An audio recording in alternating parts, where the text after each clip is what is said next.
I'm just doing a really quick video on how to put together gluten-free pierogies. It's kind of the same as every other pierogi out there, really. This is using the dough from my website, my recipe. So we have our rounds already pre-cut, which I did earlier. So you're going to take one of your rounds, lay it down on a piece of parchment. You're going to lightly brush the edge of your pierogi round with water. You're going to grab a little amount of your potato filling. I made some potato cheddar earlier. And just make your little parcel of potato, put it in the middle. And you're going to lightly gather your edges. Now remember, this gluten-free pierogi dough does not stretch. So pick up your pierogi, pinch your edges shut gently.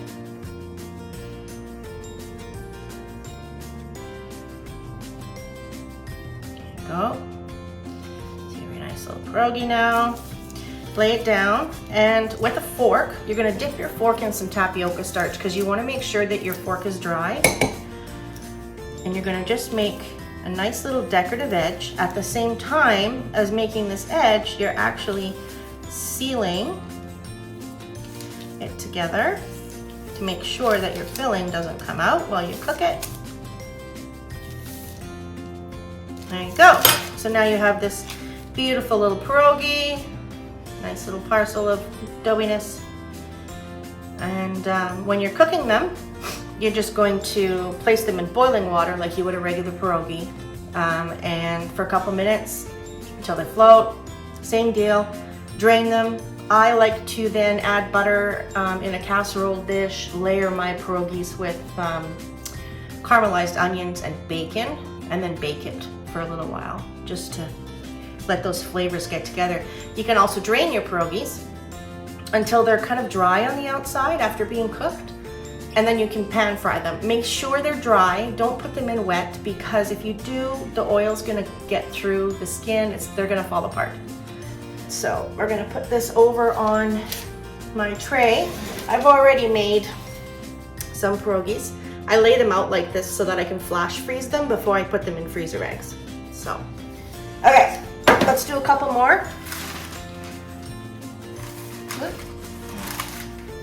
Just to show you. So again, you're gonna lightly moisten the edges of your round. You're gonna grab some pierogi filling. And really, you can use whatever filling you want.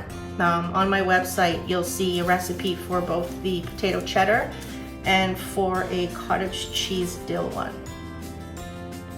So you're going to pick it up again to make sure that you're delicate. You're not stretching your dough, because again, this dough does not stretch. Not very well anyway. Okay, and you're going to make sure your fork's nice and dry. You're going to put your decorative edge and seal it. And there you go, one more pierogi.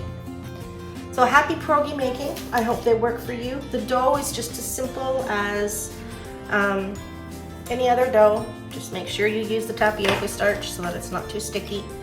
And that is about it. I am attending an event this weekend that is going to have about 700 people at it, and they have a buffet. And we all know, as celiac, you can't, it's very difficult to eat gluten-free off of a buffet unless it is specifically geared towards a gluten-free community.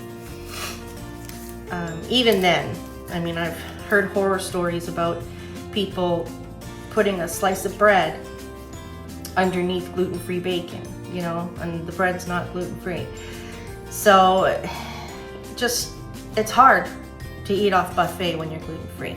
So what I'm doing for my family, since we all eat gluten-free, is I am bringing our own Ukrainian feast I've got pierogies, I made cabbage rolls, I'm gonna do up some chicken, and I even made us a dessert, a fall, an apple pecan cheesecake.